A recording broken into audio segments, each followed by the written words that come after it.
ধাক্কা লেগে কিন্তু হইতো না একটু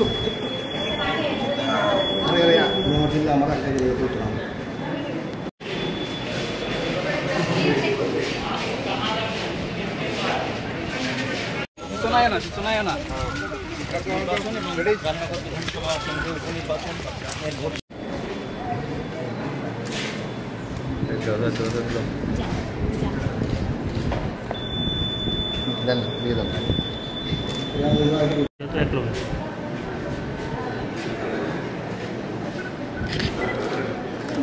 তুমি আসো না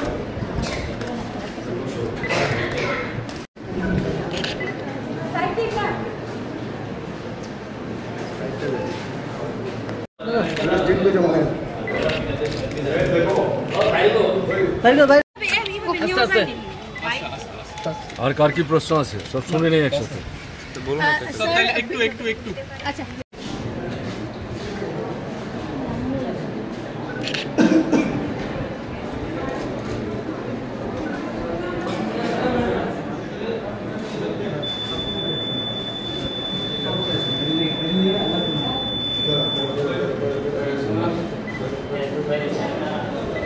স্যার একটু আঙ্গুল স্যার একটু স্যার হ্যাঁ থ্যাংক ইউ স্যার ছবি দিবেন আমার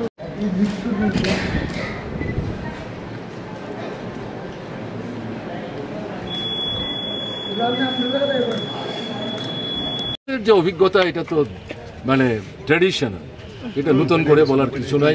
তারা অনেক আগেই দুই পক্ষ তাদের নিজেদের মধ্যে আসন ভাগটাগ করে ভোটে নেমে গেছে এবং ওখানে বিজেপি একটা আসনও পাবে না, এটা হচ্ছে একটা।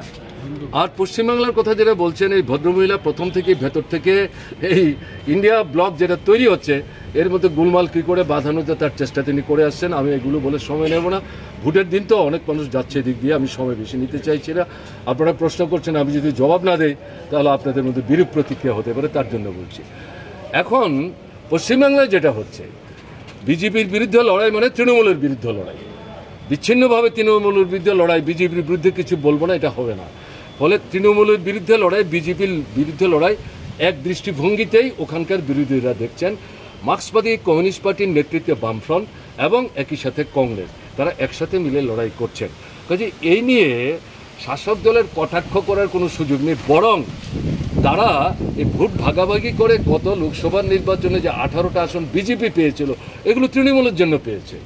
এবার তৃণমূলও তাদের পুরনো আসন ধরে রাখতে পারবেন কিনা, বিজেপিও সেই আসন জিতে আসতে পারবেন কিনা, এ নিয়ে কিন্তু পশ্চিমবাংলায় প্রশ্ন উঠে গেছে। কাজে আমাদের অপেক্ষা করতে হবে। আমি আগেই বলেছি, আমি গণক না, আমি এখান থেকে সংখ্যা নির্ধারণ করে দিতে পারবো না। ভারতবর্ষে যে রাজ্যের কথা বলছেন, আমি বলছি একটা একটা করে 3-4টা রাজ্যের কথা বলবো। উত্তরপ্রদেশ 80টা আসন, ভারতবর্ষের সবচেয়ে বেশি লোকসভার আসন। জওহরলাল নেহরুর সময় থেকে যেটা আমরা দেখতে অভ্যস্ত, এই উত্তরপ্রদেশে যারা সবচেয়ে বেশি আসনে জেতেন তারাই কেন্দ্রের সরকার তৈরি করতে সুবিধা নেয়। তো এখন পর্যন্ত বিজেপির গত নির্বাচনে উত্তরপ্রদেশে 66 আসনে জয় তারা হাসিল করেছিলেন। এবার তো 66 আসন পাবেন কিনা সন্দেহ আছে, কারণ আপনার সেখানে দেখা গেল 3-4টা দল ইতিমধ্যে সমঝোতা করে আসন ভাগবাটোয়ারা করে তারা ময়দানে নেমে গেছেন। অখিলেশ যাদব এখন নেতৃত্ব দিচ্ছেন, কোনো বিরোধ নেই। ফলে সেই জায়গাটাতে ফলটা কি হবে, এটা বিজেপি সবচেয়ে বেশি উদ্বিগ্ন। আমি কেরালার কথা আপনারা বললেন বলে আমি বললাম, বিজেপির ওখানে কোনো সম্ভাবনা নেই, শূন্য হবে। তামিলনাড়ু 39 আর 41, আজকে সেখানে ভোট হচ্ছে, একটি আসনে বিজেপি সেখানে পাবে না। আপনার এদিক থেকে আমি যেটা বলবো, বিহার 40টা আসন ভাগ করে নিয়েছে। সেখানে গত লোকসভার নির্বাচনে বিজেপি যত আসন পেয়েছিল, এই যে যারা মূল্যায়ন করছেন তারাই বলছেন হিন্দি ভাষী এলাকায় বিজেপির আসন কমবে। তাহলে বিহার অন্যতম, বিহারে বিজেপির আসন কমতে যাচ্ছে। এবং বিশেষ করে যিনি মুখ্যমন্ত্রী 5 বার জিতে 9 বার মুখ্যমন্ত্রী হয়েছেন, তার থেকে তো বুঝতেই পারছেন, সেখানে সবাই মিলে বলছেন তিনি তো দল পাল্টাপাল্টি করে ক্ষমতার গদিতে বসে থাকার চেষ্টা করছেন। তার দলের লোকরা বলছে এবার তাকে আমাদেরই শিক্ষা দিতে হবে। Let us wait and see we should wait to see the outcome of this election results. ফলে আমি এই কয়েকটা জায়গায় বললাম, দিল্লি 7টা আসন, কংগ্রেসের দিকে তাকায় না আপ, আপের দিকে তাকায় না কংগ্রেস। এবার আসন সমঝোতা হলো, 4টা আসনে আপ লড়বে, 3টা আসনে কংগ্রেস লড়বে। এই অপরাধেই তো তাকে নানা অভিযোগ উপস্থিত করে জেলের অন্দরে তাকে বন্দি করে রেখেছে। মনে করছে তাকে যদি ভেতরে আটকানো যায় তাহলে বোধহয় বিজেপির সুবিধা হবে, বরং উল্টো প্রতিক্রিয়া হচ্ছে। এই প্রতিক্রিয়া শুধু দিল্লির মধ্যে সীমাবদ্ধ থাকছে না, সারা ভারতবর্ষে এই প্রতিক্রিয়া ছড়িয়ে পড়ছে। এটা কি হচ্ছে? ভোটের মুখে একটা রাজ্যের নির্বাচিত মুখ্যমন্ত্রীকে জেলখানায় আবদ্ধ করে রাখছে, সুনির্দিষ্ট কোনো প্রমাণ করার মতো তথ্য উপস্থিত করতে পারছে না, এটা নিজেদের মন গড়া অভিযোগ উপস্থিত করে। ফলে আমি ওখানকার কথা বললাম। হরিয়ানা 10টা আসন আছে, ইতিমধ্যে আসন সমঝোতা হয়েছে। পাঞ্জাব প্রায় আসন সমঝোতা করে অগ্রসর হওয়ার চেষ্টা করছে। তাহলে এই যে আমি একটার পর একটা বলছি, গুজরাট, এই যাদের মূল্যায়ন যারা করছিলেন তারা বলছিলেন গুজরাটে যে 26টা আসন আছে বিজেপি বারবার সবগুলো আসনে জিতছে।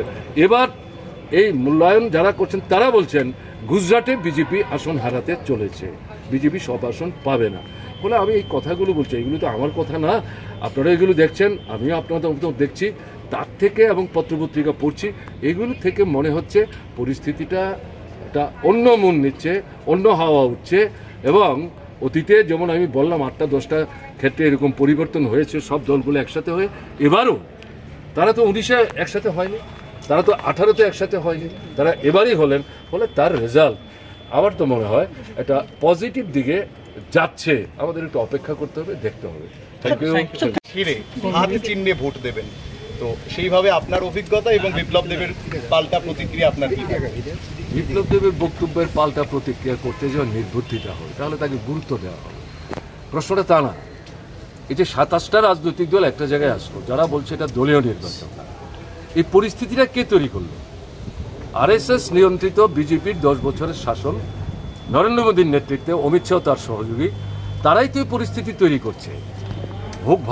ভাগ করে ধর্ম, বর্ণ, ভাষা, নদীর জল, রাজ্যের সীমানা, এই নানা প্রশ্নগুলি তুলে মানুষের মধ্যে বিভাজন তৈরি করে অল্প ভোটের ব্যবধানে, কারণ আমাদের দেশের সিস্টেমটা এটাই, ফার্স্ট পাস্ট দি পোস্ট, যেটা আমরা সমর্থন করি না, এই সুযোগ নিয়ে তারা সরকারে আসছে। এটা প্রতিহত করার জন্যই সমস্ত এই যে বিরোধী রাজনৈতিক দলগুলো তারা এসছেন। আর বিজেপি বিরোধী ভোট ভাগ হতে দেব না। যতটা বেশি সংখ্যক বিজেপি বিরোধী ভোট তাকে একটা জায়গায় আনতে হবে। তার ভিত্তিতে ত্রিপুরা তো আমরা সিদ্ধান্ত নিয়েছি, একটা আসনে কংগ্রেসের বন্ধুরা প্রতিদ্বন্দ্বিতা করবেন, একটা আসনে ভারতের কমিউনিস্ট পার্টি মার্ক্সবাদীর প্রার্থী প্রতিদ্বন্দ্বিতা করবেন। কেন? যাতে আমাদের মধ্যে ভোট ভাগের সুযোগ নিয়ে বিজেপির প্রার্থী জিততে না পারে। কাজে এটা সর্বভারতীয় যে দৃষ্টিভঙ্গি, আজকের যে দেশের পরিস্থিতি, এই পরিস্থিতিতে এর কোনো বিকল্প ছিল না।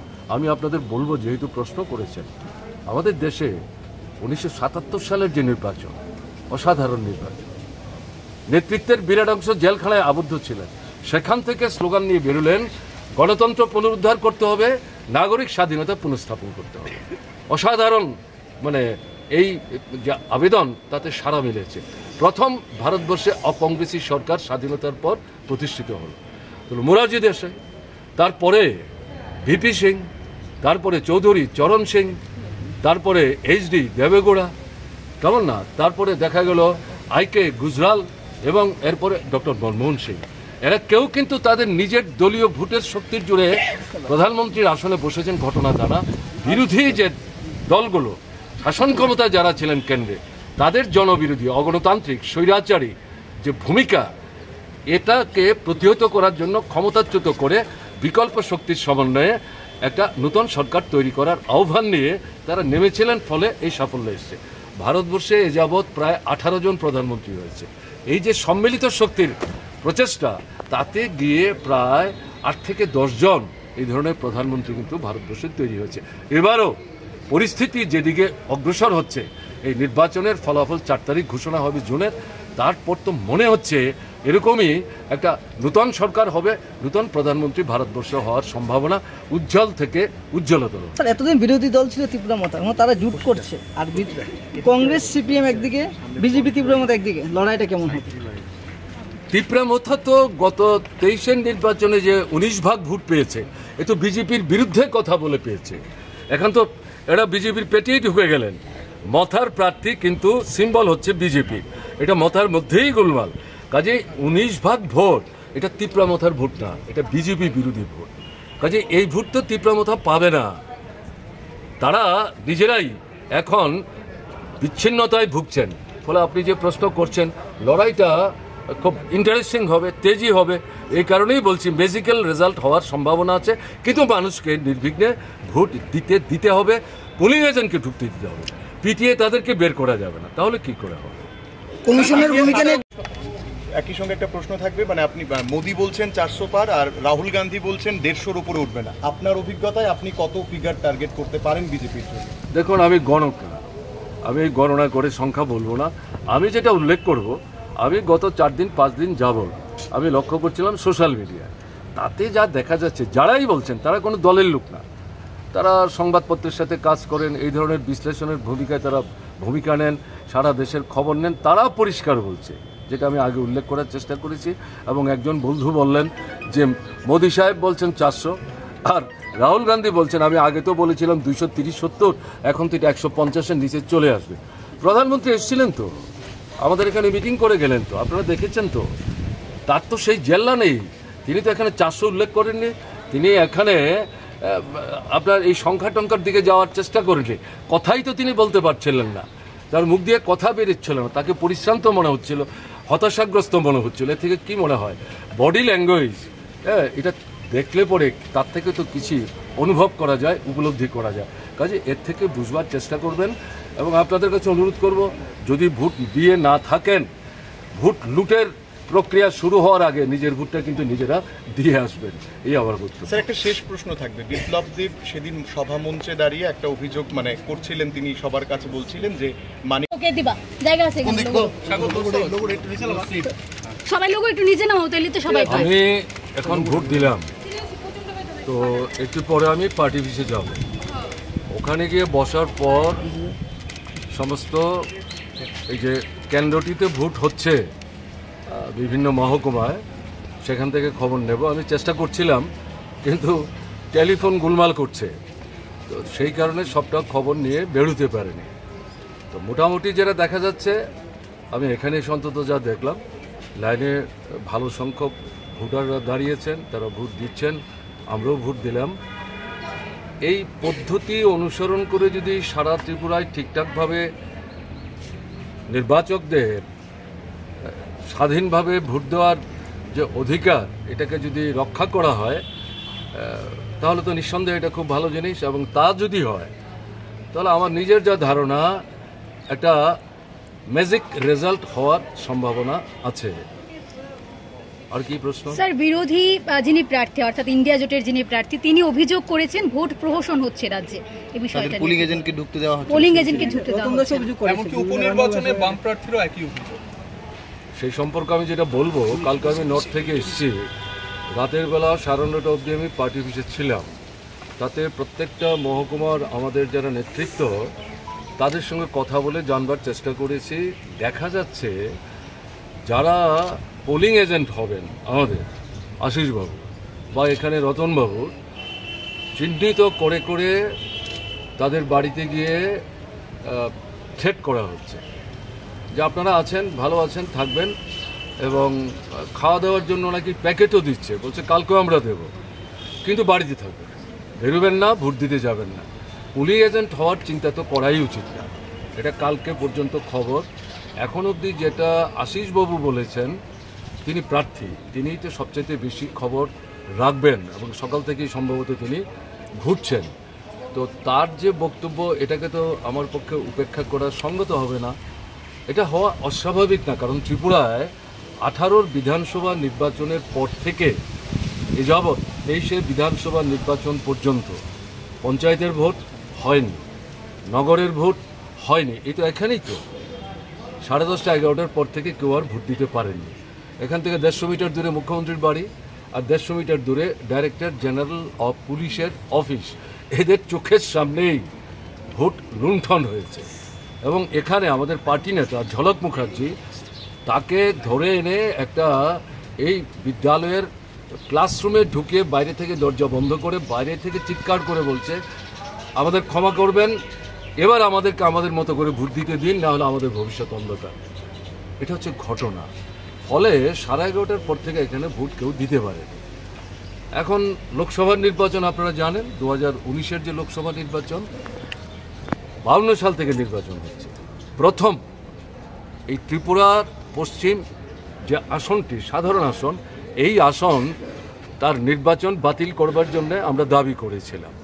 নির্বাচন কমিশন আমাদের এই দাবির পরিপ্রেক্ষিতে কেন্দ্র থেকে তাদের প্রতিনিধি পাঠিয়েছে। তারা এসছেন, তারা তথ্যাদি সংগ্রহ করার চেষ্টা করেছেন। আমি নিশ্চয়ই ধন্যবাদ জানাবো সেই সময়ে যিনি রাজ্যের চিফ ইলেকট্রাল অফিসার ছিলেন, একজন ডাইরেক্ট আইএএস অফিসার, অত্যন্ত সাহসী দক্ষিণ ভারতে, এবং সে সেখানে নির্ভীকভাবে যা ঘটনা ঘটেছে তার সমস্ত তথ্যাদি একসাথে করে কেন্দ্রীয় নির্বাচন কমিশনের প্রতিনিধিদের হাতে তুলে দিয়েছেন।